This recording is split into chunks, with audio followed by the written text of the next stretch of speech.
विद्यासागर विश्ववंद श्रमणम भक्त्या सदा संस्तुवे सर्वोच्चम यमिनम विनम्य परमम सर्वार्थ सिद्धि प्रदम ज्ञान ध्यान तपोभिरक्त मुनिपम विश्वस विश्वाश्रयम साकारम श्रमणम विशाल हृदयम सत्यम शिवम सुंदरम विद्या गुरु वंदनम प्रमाण गुरु वंदनम विराट गुरु वंदनम। और गुरुदेव के चित्त के समक्ष दीप प्रज्वलित करके सभा को ज्योत्सना प्रदान की हमारे अतिथियों ने, और आए उपस्थित हों अपने माथे में जिनवाणी सजा करके गुरुदेव द्वय के कर कमल अर्पित करने के लिए श्रीमान सिद्धार्थी जैन अपनी मम्मी रेखा जी और पुष्पा जी के साथ हैदराबाद से, और श्रीमान मनीष जी जैन अरहम के साथ रांची से, और तैयार रहेंगे पद करने के लिए श्रीमान कमल जी अजमेर साहब, संजय जी रेखा जी जैन ब्यावर से वे भी तैयार रहेंगे गुरुदेव के पद करने के लिए। आए और गुरुदेव के द्वय के कर कमलों में जिनवाणी समर्पित करके, जिनवाणी जग मैया जन्म दुख मेट दो, जन्म दुख मेट दो, मरण दुख मेट दो, जिनवाणी जग मैया जन्म दुख मेट दो। और मुंडराज द्वय के पद करने के लिए श्रीमान सुनील जी बिलाला साहब, श्रीमान मुकेश जी पटौदी साहब, श्रीमान सुनील जी डीपीएस डायरेक्टर सनावद, श्रीमान एस के पटौदी साहब डॉक्टर अजमेर, श्रीमान मनीष जी रांची, और श्रीमान कमल जी अजमेरा साहब भोपाल, और सिद्धार्थ जैन हैदराबाद। गुरुदेव पादरक्षण करें। मैंने गुरु के चरण पखारे, मैंने गुरु के चरण पखारे, जन्म जन्म के संचित पातक, जन्म जन्म के संचित पातक, क्षण भर में निर्वारे, मैंने गुरु के चरण पखारे, मैंने गुरु के चरण। राजद्वय के पात्रक्षण करके जीवन के संचित पापों को क्षय कर रहे हैं हमारे अतिथिगण, उस तरफ जाएं। चलिए और अपने स्थान में विराजमान होते जाएं, बैठे अपने स्थान में। तेरे चरणों की भूधूल बाबा चंदन गुलाल बने, जिसने भी लगाई मस्तक उसकी तकदीर बने, तेरे चरणों की धूल बाबा चंदन गुलाल बने। विराजें अपने स्थान में विराजें। आज पुनः हम ज्ञान पिपासु आपके श्री चरण में विराजमान हैं। निरंतर आपके माध्यम से निश्चित दिव्यदेशना हमारे जीवन को नया दिन, नई रात, नई शुभ प्रदान कर रही है। आज पुनः उस नवीनता को पाने के लिए हम आतुर हैं। अपने श्रीमुख से हमें जिन वचन प्रस्तुत करके प्रदान करके अनुग्रहित करें। नमोस्तु तुम्हारा श्री, नमोस्तु तुम्हारा श्री, नमोस्तु तुम्हारा श्री। नमो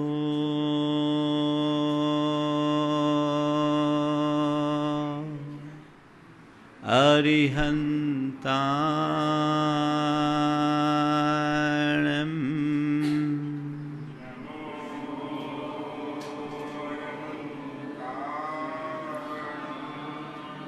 नमो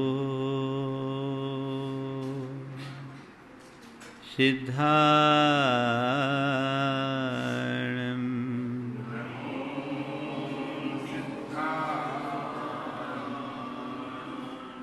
नमो आयर्याणं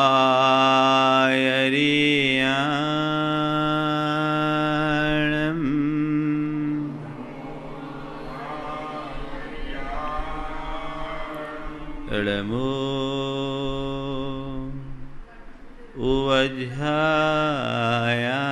उवज्झायाणं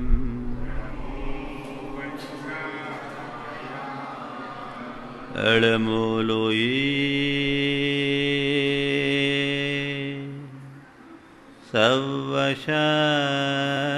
सवशाहुनं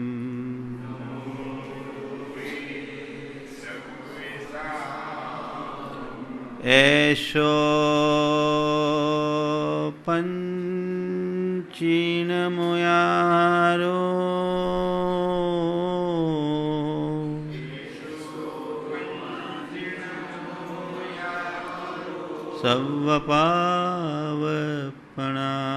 सवपावपनाशिनो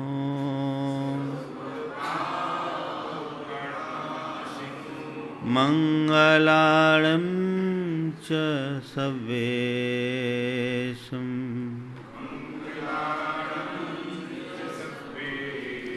परमं हो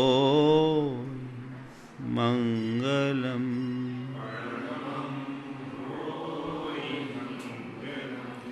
जय बोलो देवादिदेव 1008 श्री भगवान महावीर स्वामी की जय जय जय। अहिंसा परमो धर्म की जय जय जय। परम पूज आचार्य गुरुवर श्री विद्यासागर जी महाराज की जय जय जय। परम पूज मोहम्मद प्रमासागर जी महाराज की, परम पूज विराट सागर जी महाराज की, सिद्ध क्षेत्र सिद्धवर कूट जी की। जब तक मन में भ्रम है तब तक जीवन में सुख नहीं। यथार्थ के बोध से भ्रम का निवारण होता है और भ्रम के निवारण से आनंद का अवतरण होता है।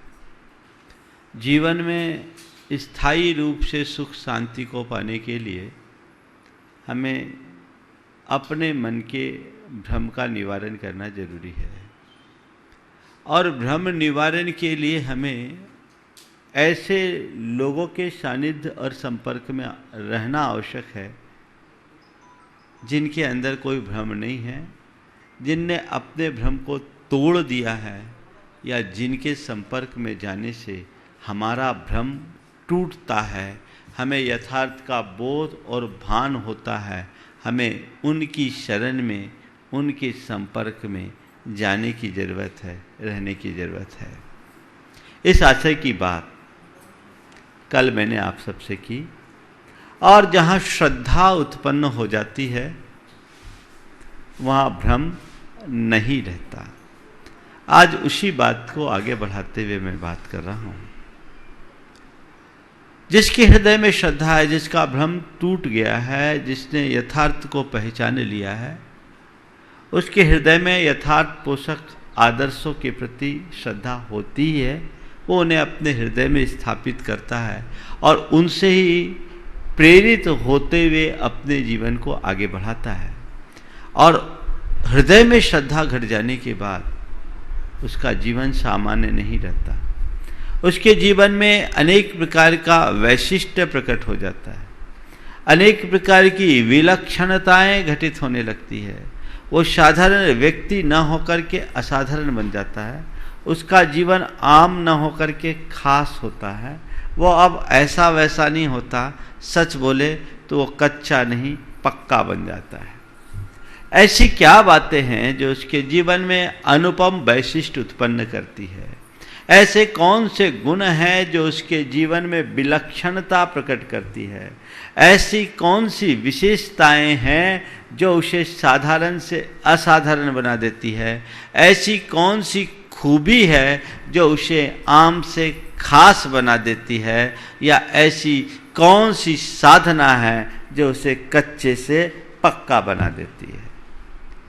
बस वही विशेषताएं हैं जिसे हमारे शास्त्रों में सम्यक दर्शन के गुण के रूप में कहा गया है। क्या कहा गया है? सम्यक दर्शन के गुण या अंग। 8 अंग है सम्यक दर्शन के, जिनकी चर्चा मैंने कल सांकेतिक रूप में आप सबसे की थी। आज से मैं क्रम पूर्वक उनकी ही विवेचना में अपनी बात प्रारंभ कर रहा हूँ। सबसे पहला अंग है निशंकित अंग। निशंकित का मतलब होता है मन में किसी प्रकार की शंका का न होना। शंका का अर्थ संदेह भी होता है, शंका का अर्थ डर भी होता है। आज 4 बातें मैं आप सबसे करूँगा। शंका, श्रद्धा, भय, अभय। शंका, श्रद्धा, भय, अभय। सबसे पहली बात शंका की है। जहाँ शंका है वहाँ श्रद्धा नहीं होती। मन में शंका हो, संशय हो, डाउट हो तो श्रद्धा नहीं जमेगी, और जहाँ श्रद्धा होती है वहाँ शंका नहीं होती। शंका दोनों तरह की है, डर संदेह मूलक भी और भय मूलक भी। ये दोनों हमें अंदर से कमजोर बनाती है। आपके मन में जिस पर भरोसा होता है, जिस पर कोई शंका नहीं होती, आप उसे सब कुछ सौंप देते हैं। लेकिन जिस पर थोड़ा भी डाउट होता है तो उसके प्रति आपका व्यवहार कैसा होता है? सामान्य होता है। घर की कैश की चाबी आप किसको सौंपते हैं?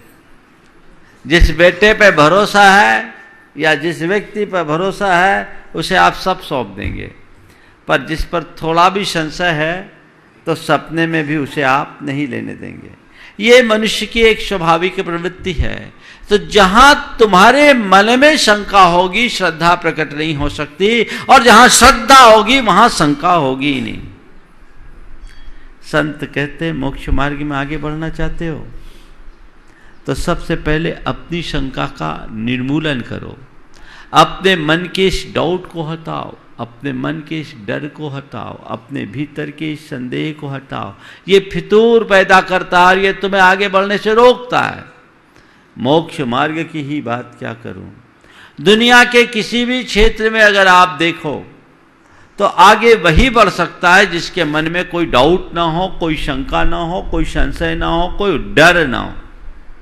जो थोड़ी थोड़ी बातों में डर जाए वह जीवन में कभी आगे नहीं बढ़ सकता। जब मुझे चलना है तो चलना है। आप देखिए, एक बार सड़क देख लेते हैं तो बेखटके अपने पैर बढ़ाते कि नहीं बढ़ाते? रास्ता हमने देख लिया, रास्ता साफ सुथरा है, अब चलना है तो चलना है। अरे चल तो रहा हूं, कहीं रास्ता में गड़बड़ ना हो, गड़बड़ ना हो, गड़बड़ ना हो, गड़बड़ ना हो, अगले कदम कुछ गड़बड़ ना हो जाए, अगले कदम कुछ गड़बड़ ना हो जाए। तो गड़बड़ ना होना होगा तो हो जाएगा, कुछ कर पाओगे? नहीं कर पाओगे। मन की शंका को पहले हटाना जरूरी है।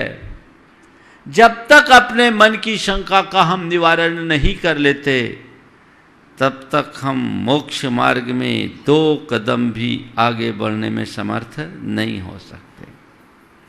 और श्रद्धा जगाने के लिए क्या करनी पड़ती है? शंका के निवारण के लिए श्रद्धा जगाओ। श्रद्धा जगाने के लिए क्या करनी पड़ती है? हमारे मन में किसी भी क्षेत्र में श्रद्धा जगती है तो किसी को देख के जगती है। हम जब यथार्थ पोषक आदर्शों के संपर्क में रहते हैं, वीतराग देव और देव शास्त्र गुरु के संपर्क में आते हैं, उनके सानिध्य में आते हैं, हमारे मन में मोक्ष मार्ग के प्रति श्रद्धा जगती है, आत्मा के प्रति श्रद्धा जगती है। और वही श्रद्धा हमारे मन के सारे डाउट को, अपने मन की सारी शंकाओं को, मन के सारे भय को, मन के सारे संकोच को दूर फेंक देती है। तो हम परिणामतः अपने आप आगे बढ़ने में समर्थ हो जाते हैं और हमारा जीवन सफलता के शिखर पर पहुंच जाता है।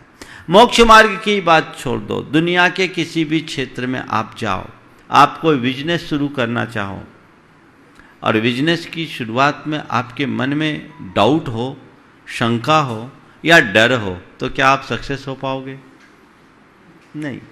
आप कोई भी बिजनेस शुरू करना चाहते तो आंख मूंद करके कोई बिजनेस नहीं करते। आप देखते हैं कौन लाइन मुझे चुनना है, और उस लाइन में जो लोग आगे बढ़े हैं उनको देखते कि इस लाइन में चलने वाले लोग बड़े सफल हैं, इसमें काफ़ी अच्छा स्कोप है, इसमें अच्छी ग्रोथ आ सकती है, इसमें अच्छी संभावनाएं हैं। हम औरों को आगे बढ़ता देखकर अपने मन में विश्वास और भरोसा जगाते हैं, और मन का ये विश्वास और भरोसा हमें आगे बढ़ने के लिए उत्प्रेरित करता है और हम फिर उस काम में लग जाते हैं। हाँ, ये कोई ज़रूरी नहीं कि आज दुकान का उद्घाटन किया और कल से ही लाइन लगे, ऐसा होता है क्या?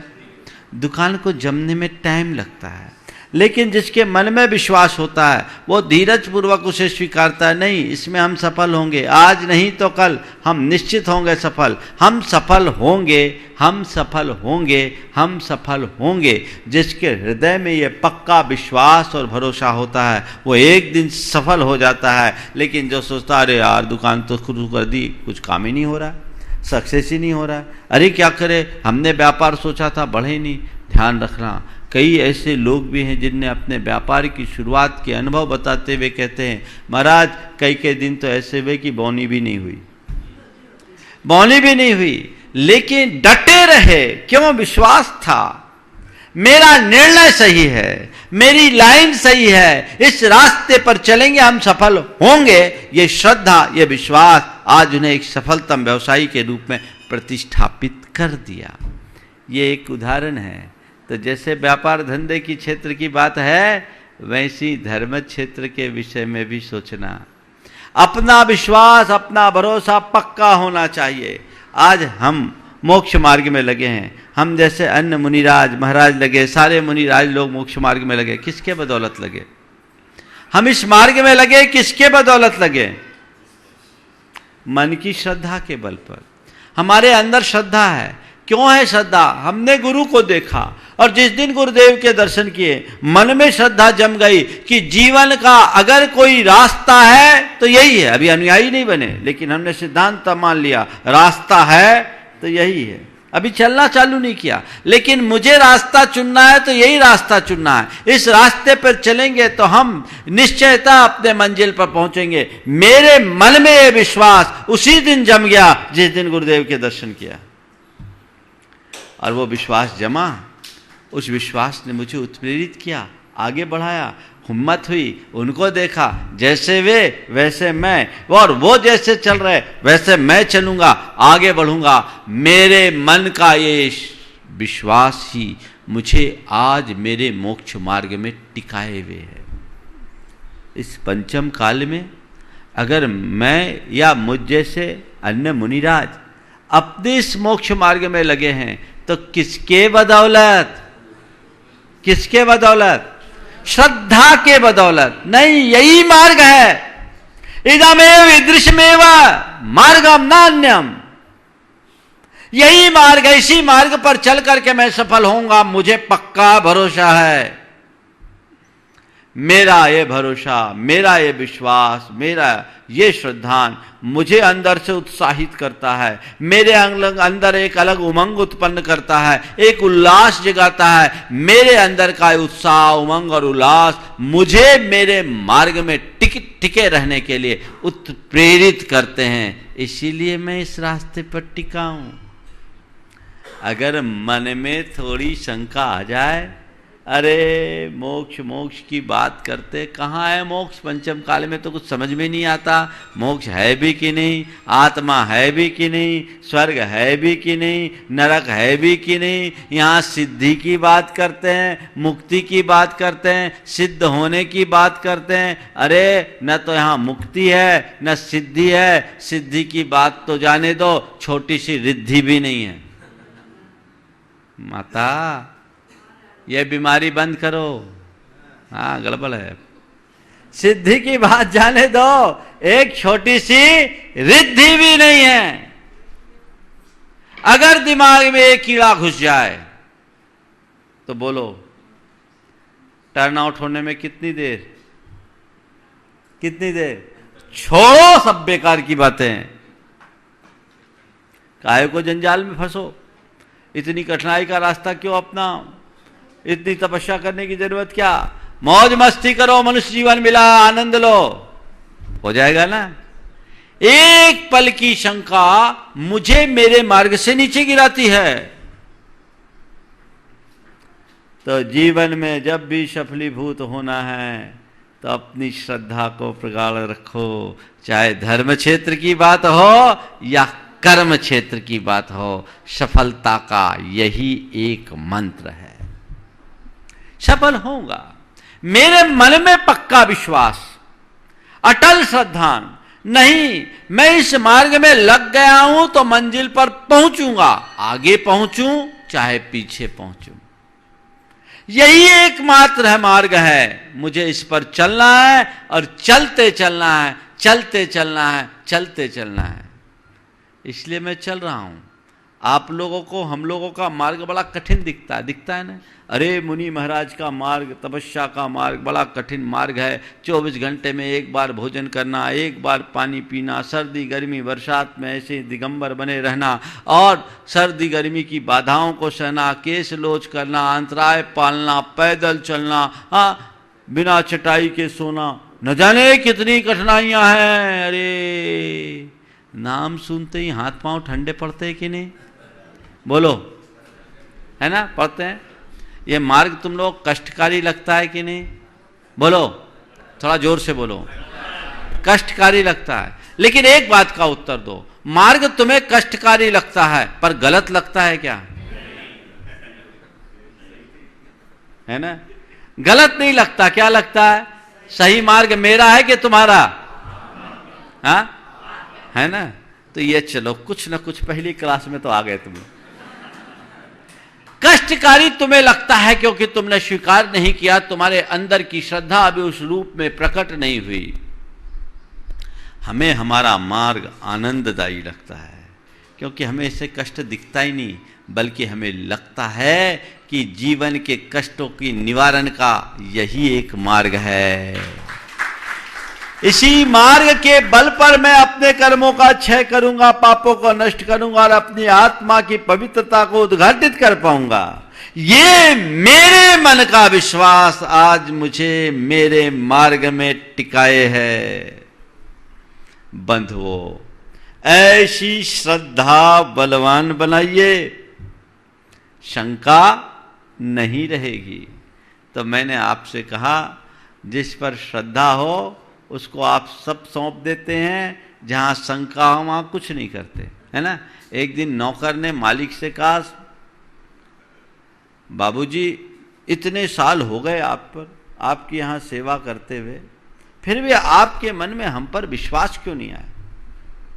वर्षों से 25 बरस से आपके यहाँ सेवारत हैं, फिर भी आपको हम पर विश्वास क्यों नहीं हुआ?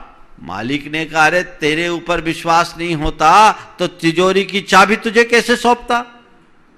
अगर तेरे ऊपर विश्वास नहीं होता तो तिजोरी की चाबी तुझे कैसे सौंपता? तो नौकर ने छूटते ही कहा, हुजूर उसमें तो एक भी नहीं लगती। वो पहले ट्राई कर चुका है ना, उसमें एक भी नहीं लगती। ये कहानी है तुम्हारी। बंधुओं, मन की शंका को निकालना सबसे पहली जरूरत है।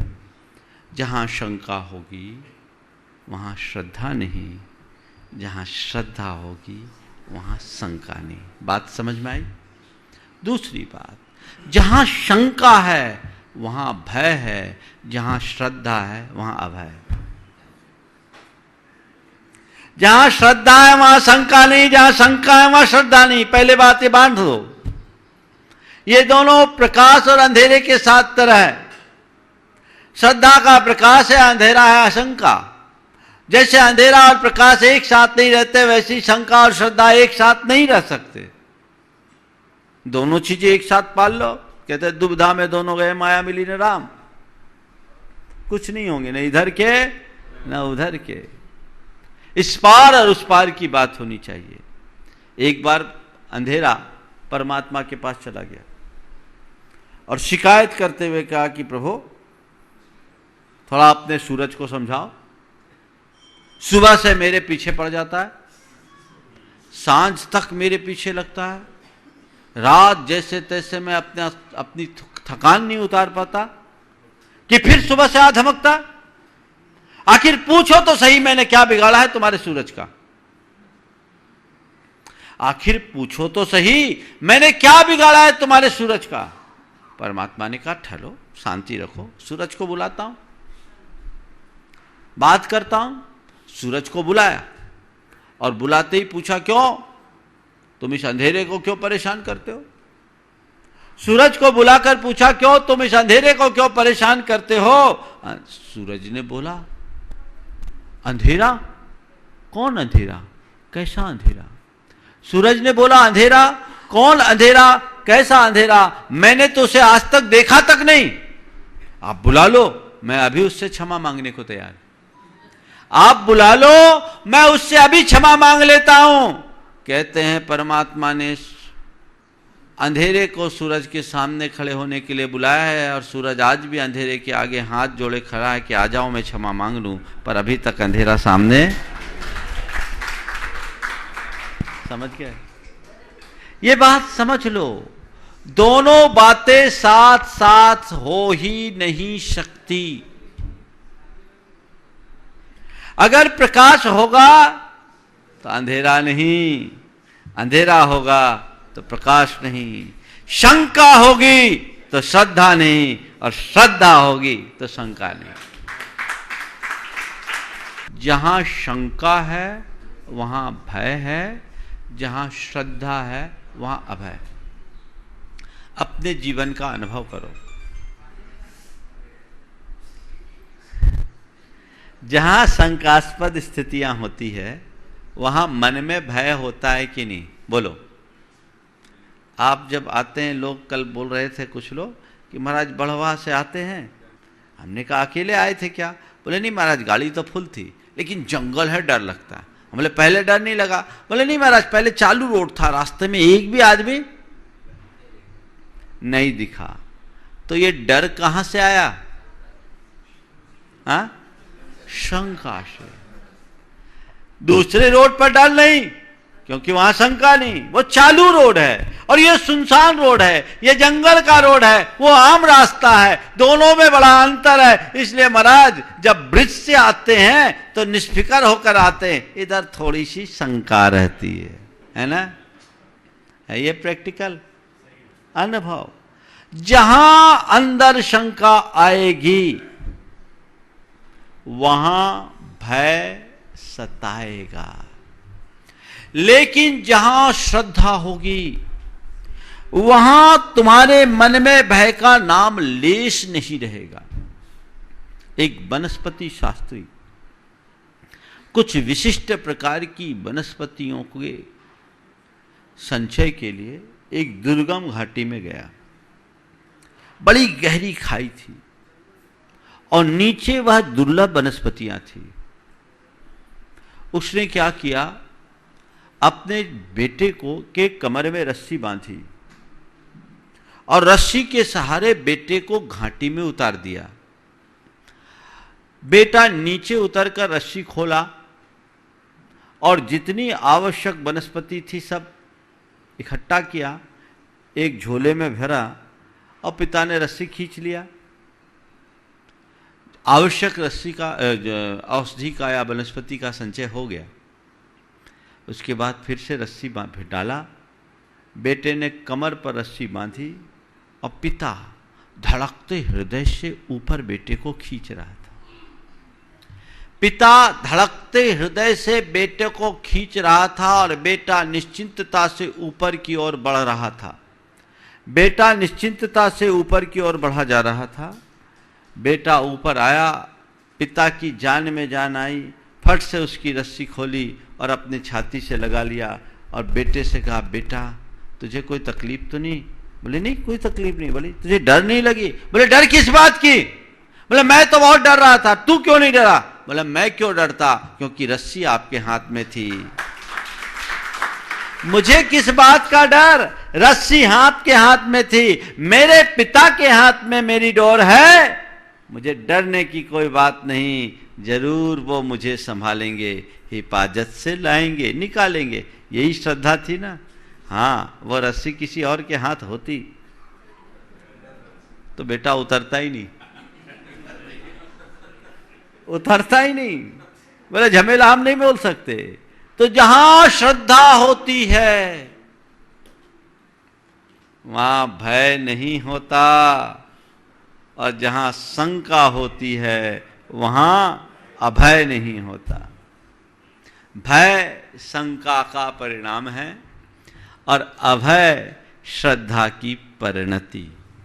अब मन से पूछो, तुम्हारे अंदर भय है या नहीं? बोलो बोलो थोड़ा जोर से। तो शंका हो गई, शंका हो गई तो तुम सम्यक दृष्टि नहीं हो, कहानी खत्म। बोलो क्या हो गया? महाराज आपने तो अचंभे में डाल दिया, कुछ समझ में ही नहीं आ रहा है ना?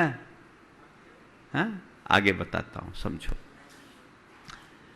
दो भूमिका है, अलग अलग भूमिका में साधकों के अलग अलग परिणाम होते हैं। वाकई में एक ऐसी भूमिका होती है जिसमें सम्यक दृष्टि के हृदय में रंच मात्र भय नहीं होता, जो आत्मा का प्रगाढ़ श्रद्धानी होता है, आत्म केंद्रित बन जाता है, वो पूरी तरह से निर्भय होता है। और ऐसे निर्भय व्यक्तित्व के लिए आचार्य कुंद कुंद कहते हैं, सम्मा इठी जीवा निशंका होंति निभयाती न सत्य भय विप्पमुक्का जम्हा तम्हा दुनिशंका। सम्यक दृष्टि निशंक होते हैं, इसलिए निर्भय होते हैं। वे 7 भयों से मुक्त होते हैं, इसलिए वे निशंक होते हैं। वे वीतरागी मुनियों के यहां हैं। पर बंधुओं, तुम्हारी भूमिका की बात मैं कर रहा हूं। भय होना और भयातुर होना, इन दोनों में अंतर है। भूमिका अनुरूप भय होता है, सबको होता है। तुम्हें क्या, हमें भी थोड़ा बहुत भय है। लेकिन भय होना और भयातुर होना, इसमें बड़ा अंतर है। डरना और घबराना एक बराबर है क्या? भय मनुष्य को सतर्क बनाता है और भयातुरता उसे अवसादग्रस्त बना देती है, डिप्रेशन में ले जाती है। भयातुर होने से रात की नींद उड़ जाती है। तुम अपने मन की पड़ताल करके देखना, तुम्हारे हृदय में भय है या भयातुरता? तुम्हारे हृदय में भय है या भयातुरता, ये तुम्हें देखने की जरूरत है। यदि भय है तो ज्यादा चिंता नहीं, पर भयातुरता है, फियर होना और फियर फेलिंग होना, बड़ा अंतर है। कुछ लोगों के मन में बहुत ज्यादा भय होता है, उनके लिए मैं कहता हूं आत्मा के स्वरूप का श्रद्धान कर लो, सारा भय दूर हो जाएगा। 7 प्रकार के भय हैं, इहलोक भय, परलोक भय, मरण भय, वेदना भय, आकस्मिक भय, आरक्षा भय और अत्राण भय। ये चारों भय हैं, 7 भय हैं। 7 भयों को हम सामने देखें और पाएंगे कि ये भय उनको विचलित करते हैं, ये भय उन्हें विचलित करते हैं जिन्हें अपनी आत्मा का भान नहीं है। यदि मेरे हृदय में आत्मा की श्रद्धा जग जाए तो ये भय कहीं नहीं है। इहलोक भय और परलोक भय, इससे पहले लेते हैं। इहलोक में, इस लोक में मुझ पर कोई अटैक न कर दे, कोई मेरा नुकसान न कर दे, कोई मेरे ऊपर विपत्ति ना आ जाए, मेरे लिए कोई और परेशानी ना आ जाए। मन में भय लोगों को सताती है, होती है ना। अरे भैया, तुम्हारा बिगाड़ सुधार करने वाला दूसरा है कौन? तुम्हारा बिगाड़ सुधार कोई नहीं कर सकता। आत्मा का तो न तो बिगाड़ हुआ है न सुधार, वो तो जो है सो है। और बाहरी ये बिगाड़ और सुधार यदि है तो उसको करने वाला तुम्हारा कर्म है। यदि तुम्हारे कर्म अनुकूल होंगे तो दुनिया की कोई ताकत तुम्हारा बाल बांका नहीं कर सकती। और कर्म प्रतिकूल होंगे तो कोई तुम्हें बचा नहीं सकता। ये श्रद्धा पक्की रखो। कर्म सिद्धांत पर ऐसी प्रकार श्रद्धा होगी तो तुम्हें इहलोक संबंधी कोई भी चिंता नहीं सताएगी। क्या होगा? जो होना होगा सो होगा। मेरा काम है कि कल कुछ गलत ना हो, इसके लिए आज मैं सावधानी से जीऊं, पर कल कुछ गलत हो इसकी चिंता में आज को खराब न करूं। इतनी समझ अपने हृदय में जगा लो, फिर क्या बिगड़ जाएगा? अरे वो मेरे को नुकसान पहुंचा देगा, वो मेरा ऐसा कर देगा, वो कर देगा। वो तो केवल निमित्त है। तुम्हारा नुकसान करने वाला यदि कोई है तो तुम्हारा कर्म। ये भी ऊपर की बातें हैं, गहराई से करें तो बोलता हूं, तुम्हारा नुकसान करने वाला यदि कोई है तो तुम्हारा अशुभ परिणाम। उसे संभाल लो, अपने आप को बचाओ। सामने वाला कुछ करेगा नहीं करेगा ये तो बात की बात है, उसके डर से तो तुम अपना कर ही रहे हो। वैज्ञानिक ये बोलते हैं कि जब मनुष्य के अंदर भयजन्य संवेग उत्पन्न होता है, चाहे वह वास्तविक या काल्पनिक आधार पे हो, जब उसके मन में भय बैठता है तो उसके अंदर की जो अंतःस्रावी ग्रंथियां हैं उससे नकारात्मक स्राव होना शुरू हो जाता है। और वो नकारात्मक स्राव उसके चिंतन को बिगाड़ देता है। उससे उसके अंदर नकारात्मकता हावी हो जाती है और नकारात्मकता हावी होने से उसका आत्मविश्वास खो जाता है। आत्मविश्वास खंडित हो जाने से वो अपनी क्षमताओं को नष्ट कर देता है। दूसरी बात, जब हमारा मन भयजन संवेगों से भरा होता है तो हमारे अंदर से अशुभ तरंगें उत्पन्न होती है, और वो अशुभ तरंग वहां तक पहुंच जाती है जिससे हम डरते हैं, और वो तरंगे उसे उत्प्रेरित करके हमारे लिए वैसी परिस्थिति निर्मित कर देता है जिससे हम बचना चाहते हैं। तो किसने बिगाड़ा? मेरे भाव ने कि सामने वाले ने? किसने? अपने भाव को सुधारो, भाव सुधर जाएगा। कोई लोक भय नहीं, परलोक भय। परलोक भय के दो अर्थ, कोई दूसरा मेरे साथ कुछ गड़बड़ न कर दे, या परलोक गए तो उसका कोई भय नहीं। अरे भैया, परलोक का भय तो उसका होगा जिसने ये लोक खराब किया। बताओ, रिजल्ट का भय किसको होता है? जो अच्छे से पेपर लिख के आता उसको, या पेपर में जो लड्डू बना के आता उसको? हाँ? अरे पेपर अच्छा करोगे तो रिजल्ट तो अपने आप आएगा। अच्छे विद्यार्थी वे ही होते हैं जो पेपर लिखते हैं और अपना रिजल्ट घोषित कर देते हैं, है ना? लेकिन जो फांकी मारने वाले होते हैं, पढ़ते लिखते नहीं है, वो तो यही कोशिश करते हैं पेपर देने के बाद कि कैसी हमारी जुगाड़ लगे और पास हो जाए। और कभी कभी तो बुरी हालत होती है। एक युवक पहुंच गया भगवान के मंदिर में और कहने लगा, है भगवान, मुंबई को भारत की राजधानी बना दे, मुंबई को भारत की राजधानी बना दे, मुंबई को भारत की राजधानी बना दे। बार बार गुहार लगा रहा था। एक युवक ने पूछा, बोला भैया ये क्या कर रहा है? राजधानी दिल्ली है, मुंबई बन जाने से तेरे को क्या होगा? बोले और किसी को होगा या नहीं होगा, मेरे को तो हो जाए। बोला क्यों? बोले भूल से मैंने पेपर में भारत की राजधानी मुंबई लिख दी। डरता वो है जिसका आचरण बिगड़ा होता है। जिसका आचरण सही है उसे डरने की क्या बात?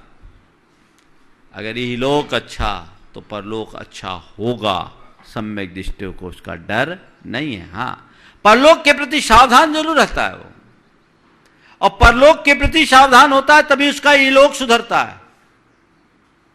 ऐसा नहीं है कि उसे स्वर्ग नरक का बोध नहीं, अरे जो होना होगा सो होगा, ये तो अज्ञान है। मुझे सावधानी से चलना है। अच्छा कुशल ड्राइवर गाड़ी पर बैठने के बाद बेखटके गाड़ी चलाता है, लेकिन आंख मूंद कर नहीं चलाता, आंख खोल करके चलाता है। और नया नवेला ड्राइवर है, गाड़ी चलाता है पर उसका कॉन्फिडेंस नहीं होता, अरे कहीं गड़बड़ ना हो जाए, कहीं गड़बड़ ना हो जाए, कहीं गड़बड़ ना हो जाए।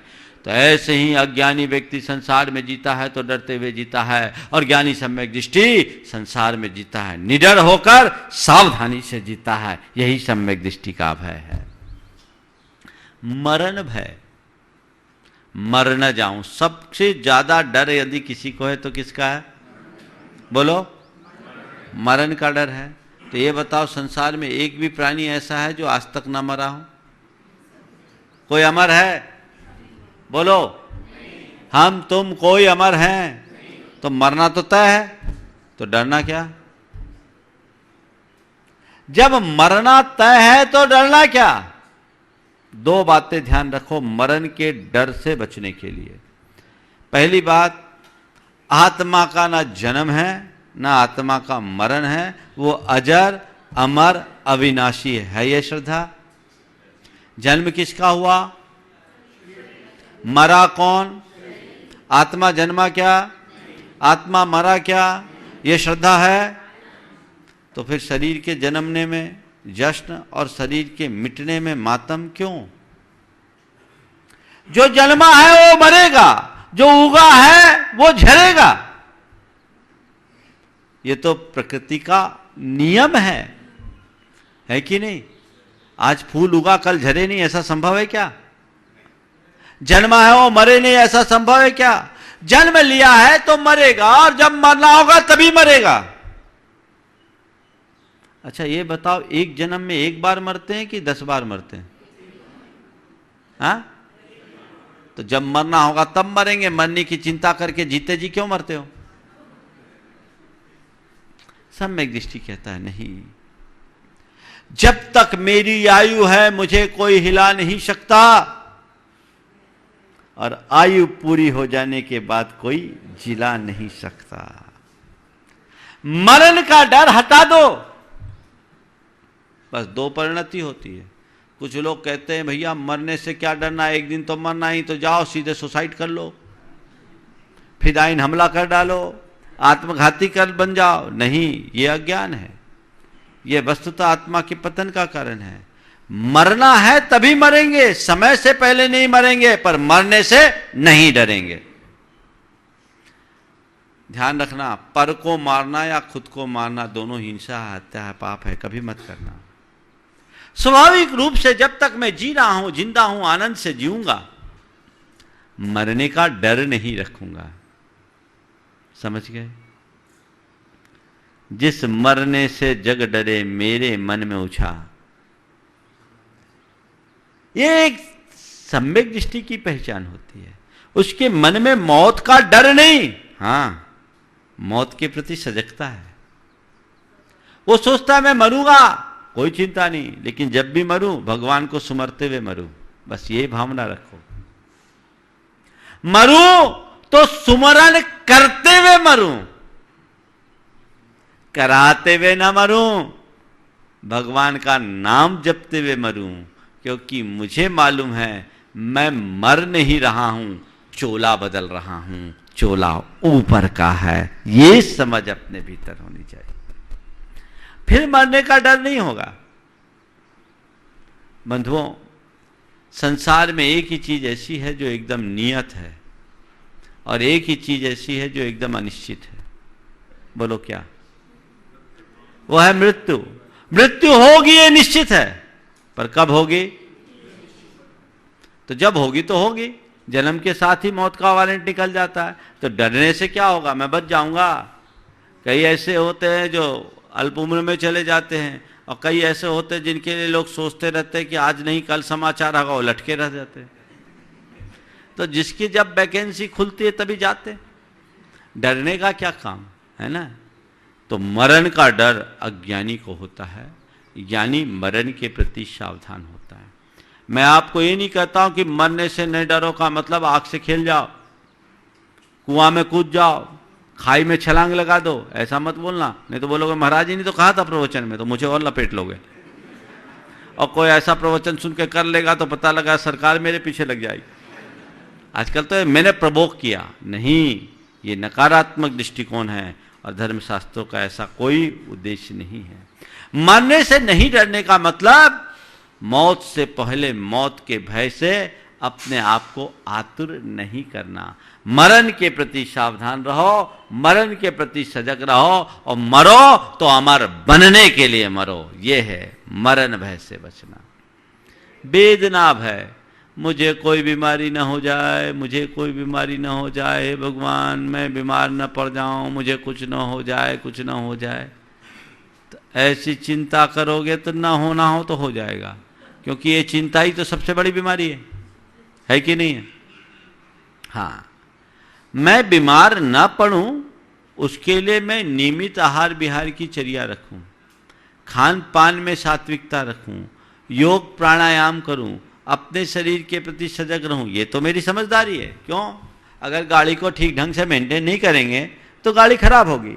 उसकी ठीक ढंग से मेंटेनेंस होनी चाहिए, सही समय समय पर सर्विसिंग भी होनी चाहिए, और पेट्रोल की गाड़ी को पेट्रोल से चलाना चाहिए, केरोसिन नहीं डालना चाहिए, है ना। केरोसिन डालोगे तो क्या होगा, इंजन सीज हो जाएगा। तुम लोग क्या कर रहे हो, पेट्रोल की गाड़ी में केरोसिन डाल रहे हो, तो पूरा इंजन बैठ रहा है। तो हम लोग बोलते भैया गाड़ी जैसी वैसा करो, और समय समय पर मेंटेनेंस करो, सर्विसिंग कराते रहो, तरोताजा रहो, ताकि गाड़ी चलाने का आनंद लो। बीमारी आती है कर्म के उदय से, तन को बीमारी होती है। सबसे पहली बात, तन की बीमारी को मन की बीमारी न बनने दें। बीमारी ये आई है जाएगी, और शरीरम व्याधि मंदिरम, शरीर तो रोग का घर है, किसको बीमारी नहीं है। जितने रोग उतने रोग। बीमारी हो घबराओ मत, बीमारी से लड़ने की ताकत अपने भीतर जगाओ, तन में भी मन में भी। शरीर शास्त्र कहता है जब भी शरीर में कोई बीमारी आती है, शरीर में खुद उससे लड़ने की ताकत उत्पन्न हो जाती है, और मन को जगा लो तो तुम इस बीमारी से जल्दी मुक्त हो जाओगे। चिंता करने से बीमारी कभी जाने वाली नहीं है, लेकिन लोग बीमार कम होते हैं, मन से बीमार ज़्यादा होते हैं। छोटी सी बीमारी आए चिंता में पड़ जाते हैं, क्या होगा, कुछ नहीं। बंटाधार, एक बार एक युवक अपनी बहन जी को मेरे पास लेकर आया, वो एकदम डिप्रेशन में थी। मैंने पूछा क्या बात है, देखो क्या हाल होता है। बात बताई कि वो उसकी एक सहेली थी, उसे वाइट स्पॉट हो गया, सहेली को वाइट स्पॉट हो गया। डॉक्टर को दिखाया, डॉक्टर ने बोला मेलानिन की कमी से वाइट स्पॉट हो गया और ये किसी को भी हो सकता है। जब उसने सुना किसी को भी हो सकता है तो उसे लगा अगर किसी को भी हो सकता है तो मुझे भी हो सकता है, अगर मुझे हो गया तो क्या होगा। मैं इतनी सुंदर, कुछ सुंदर भी थी, और जितनी सुंदर थी उससे ज्यादा अपने आप को मानती है, जैसा होता है अक्सर होता है, जितने सुंदर होते नहीं उससे ज्यादा अपने आप को सुंदर मानते हैं। वो मानती भी थी और उसके मन में ये बात आ गई कि यदि मुझे हो गया तो मेरा क्या होगा। अभी हुआ हुआ कुछ नहीं है, लेकिन आजकल तो हुआ सो हुआ ये जुमला चल रहा है। मुझे लोगों ने बताया ये बड़ा जुमला चल रहा है ना। हाँ? अरे भैया मैं कहता हूं अभी तो हुआ ही नहीं, तो हुआ सो हुआ कहां। कहां लोग जा रहे हैं, कहां जा रहे हैं, सोचने की बात है। अभी कुछ नहीं, ये फितूर है, ये अज्ञानी की पहचान है। एक अज्ञानी और ज्ञानी में क्या अंतर है। ज्ञानी रोग से डरता नहीं, बीमारी से डरता नहीं, बीमारियों के प्रति सावधान रहता है, और बीमारी आ जाए तो उसे भोगता नहीं, उसे जीता है। बीमारी को भोगना और बीमारी को जीना, इसमें बड़ा अंतर है। जो बीमारी को भोगते रात दिन आकुल व्याकुल रहते हैं, कूलते कराते हैं, खुद बीमार होते पूरे परिवार को हैरान करते हैं। लेकिन जो बीमारी को जीने वाले लोग हैं वो सोचते हैं मेरे कर्मोदय से मेरे भीतर बीमारी आई है, अब जब जाएगी तो धीरे धीरे जाएगी। बीमारी तन को है, मेरी आत्मा को नहीं। सन 1988 से 1999 तक मैं बहुत बीमार रहा। मलेरिया तो मुझे चाहे जब आ जाता था। 2 बार टाइफाइड हुआ, पीलिया हुआ, किडनी में प्रॉब्लम हुई, दंतशूल हुआ, साइनस की प्रॉब्लम हुई, कोई ना कोई परेशानी मुझे रहती थी। 1993 में गुरु चरणों में मैं था, 60 दिन तक लगातार मलेरिया आया। 60 दिन मेरा 14 किलो वजन कम हो गया, और 1-1 घंटे के अंतराल से रोज बुखार आता था। वो तो सिस्टम रहता मलेरिया का, बुखार आया, चढ़ा, 4-5 घंटा रहा, फिर डाउन हो गया। एक रोज वो आधा घंटा बिफोर हो गया। मैं आहार कर रहा था, आहार में ही मुझे बुखार आ गया। नतीजा उल्टी हो गई, जो कुछ भी लिया सब बाहर हो गया। टेम्परेचर बहुत था, उस वक्त बारिश हुई नहीं थी, रामटेक की बात है। गर्मी बहुत, और उस दिन मुझे 107 फीवर आ गया। 5-6 तो आता ही था, उस दिन 107 आ गया। मैं बेसुध सा था, अपने कमरे में था। मुझे तो यही लगता था अब बुखार आने वाला है। उसके पहले मुझे थोड़ी गर्मी सी लगती, फिर बुखार चढ़ने को होता, ठंड लगना शुरू होती, कपकपी लगती, और कपकपी लगने के बाद थोड़ी देर बाद बुखार चढ़ता, फिर खुद गर्मी लगती, फिर घंटा 2 घंटे बाद पसीना उतरना आना शुरू होता, और फिर बुखार कम होता। ये फिल्म सी मेरी चलती थी, मैं यूज्ड टू हो गया था, और मैं उस बुखार का साक्षी बनता था। लेकिन जिस दिन 107 बुखार आया, मैं बेसुध सा था, मुझे ठंड लगी, मैं लेट गया। उसके बाद कब ब्रह्मचारियों ने मुझ पर चटाई वगैरह उड़ा दिया मुझे कोई पता नहीं। मेरी स्थिति बेसुध सी थी। गुरुदेव को पता चला। गुरुदेव मेरे कक्ष में आए, उनके हाथ के कोमल स्पर्श से मेरी चेतना जगी, और मैं हड़बड़ा कर उठा, उनके चरणों में प्रणाम किया। उन्होंने मुझे देखा, थोड़ी देर बैठे, और उन्होंने मुझसे कहा समय सार याद है? मैंने कहा जी। समय सार याद है? मैंने कहा जी। वो वहाँ से थोड़ी देर बाद चले गए, मुझे लिटा दिया और ब्रह्मचारियों से कहा चटाई उड़ा दो। गुरुदेव गए और मैं अपने में खोया। मैं वाकई में समय सार में लीन हो गया, मैं अपनी आत्मा में डूब गया। गुरुदेव का आशीर्वाद कहो या मेरे चिंतन का सुपरिणाम। 5-7 मिनट के बाद मेरे शरीर में तेज पसीना आना शुरू हुआ और आधा घंटे बाद मेरा बुखार नापा तो 107 से 99 आ गया। मैं इसलिए नहीं बोल रहा हूं कि कोई चमत्कार समझो, मैं तुमसे ये कह रहा हूं कि बीमारी की घड़ी में बीमारी का रोना रोगे तो बीमारी को लंबे समय तक भोगना पड़ेगा, और बीमारी की घड़ी में बीमारी की साक्षी बनकर क्षमता परिणाम रखोगे तो 10 दिन में जाने वाली बीमारी 2 दिन में चले जाएगी। तुम लोग दवाई खा करके ज्यादा बीमार होते हो, हम लोग बिना दवाई के जल्दी ठीक होते हैं। क्यों? हम लोगों के अंदर का चिंतन सकारात्मक होता है।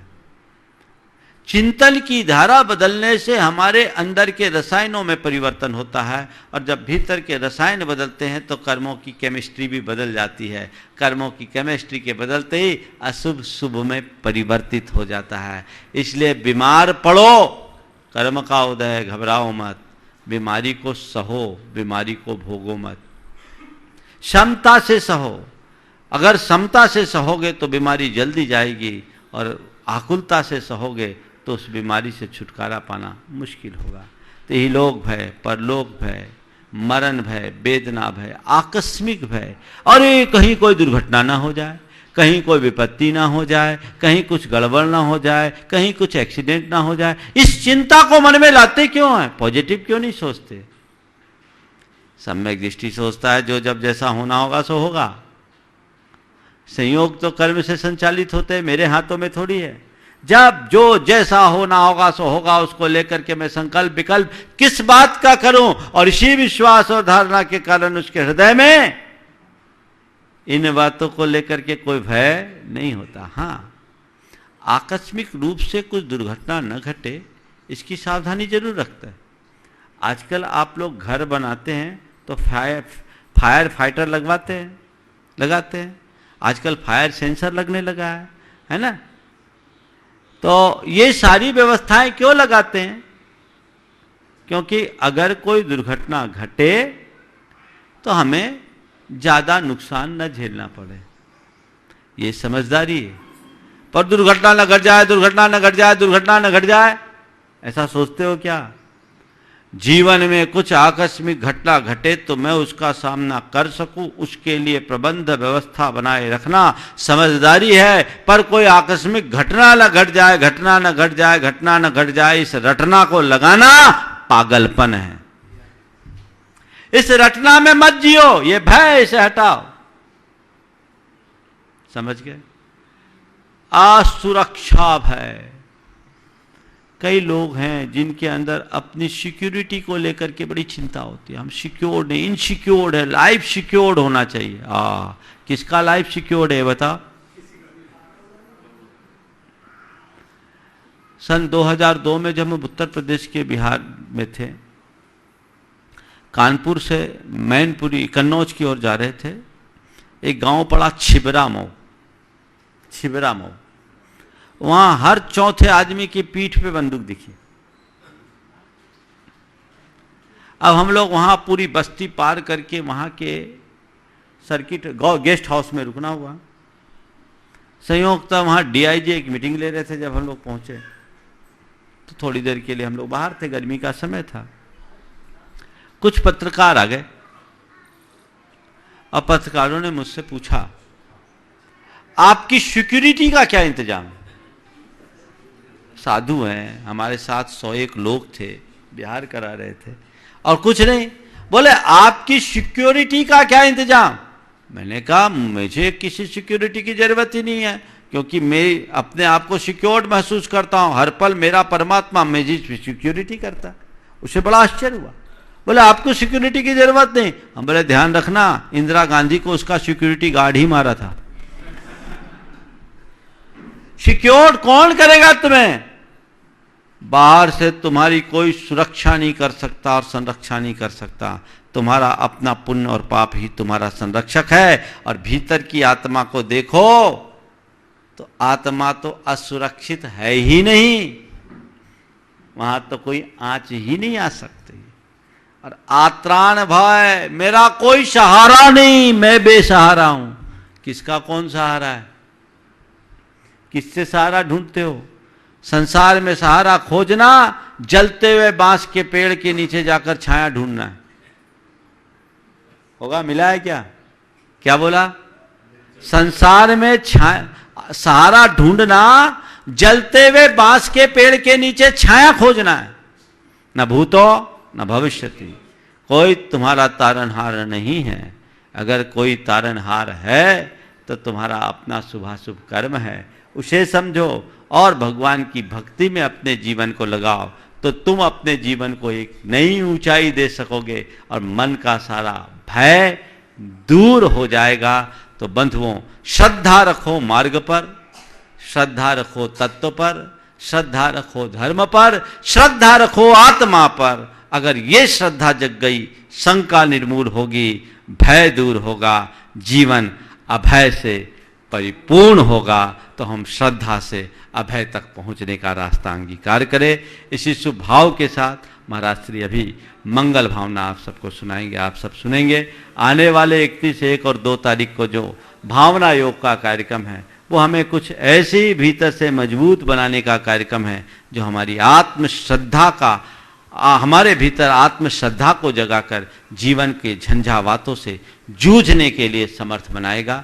बहुत सारे नाम, लगभग जितने नाम चाहिए थे उससे ज़्यादा आ गए हैं, डबल आ गए हैं। फिर भी जो आ रहे हैं उन्हें पूरा आनंद होगा। सभी लोग आए, मानसिकता बना करके आए और अपने जीवन में एक रूपांतर घटित करने का संकल्प ले। बोलिए परम पूज्य आचार्य गुरुवर श्री विद्यासागर जी महाराज की जय जय जय। परम पूज्य महाराज प्रमाणसागर जी महाराज की, परम पूज्य विराट सागर जी महाराज की। मंगल मंगल होय जगत में सब मंगलमय होय। मंगल मंगल होय जगत में सब मंगलमय हो। इस धरती के हर प्राणी का मन मंगलमय होय। इस धरती के हर प्राणी का मन मंगलमय हो। कहीं क्लेश कालेश रहे ना दुख कहीं भी होय। कहीं क्लेश कालेश रहे ना दुख कहीं भी हो। मन में चिंता भय न सतावे, रोग शोक नहीं होय। मन में चिंता भय न सतावे, रोग शोक नहीं हो। नहीं वैर अभिमान हो, मन में क्षोभ कभी नहीं होय। नहीं बैर अभिमान हो, मन में क्षोभ कभी नहीं हो।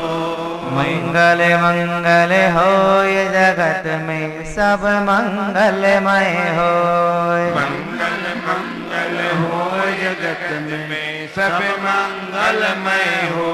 इस धरती के हर प्राणी का मन मंगलमय होय। इस धरती के हर प्राणी का मन मंगलमय हो। सब जग में मंगल बड़े, टले अमंगल भाव। हे प्रमाण की भावना सब में हो सद्भाव। बोलिए आचार्य भगवंत गुरुवर श्री विद्यासागर जी महामुनिराज की जय जय श्री जय। प्रमाण सागर जी महाराज की जय जय जय। परम पूज्य विराट सागर जी महाराज की जय जय जय।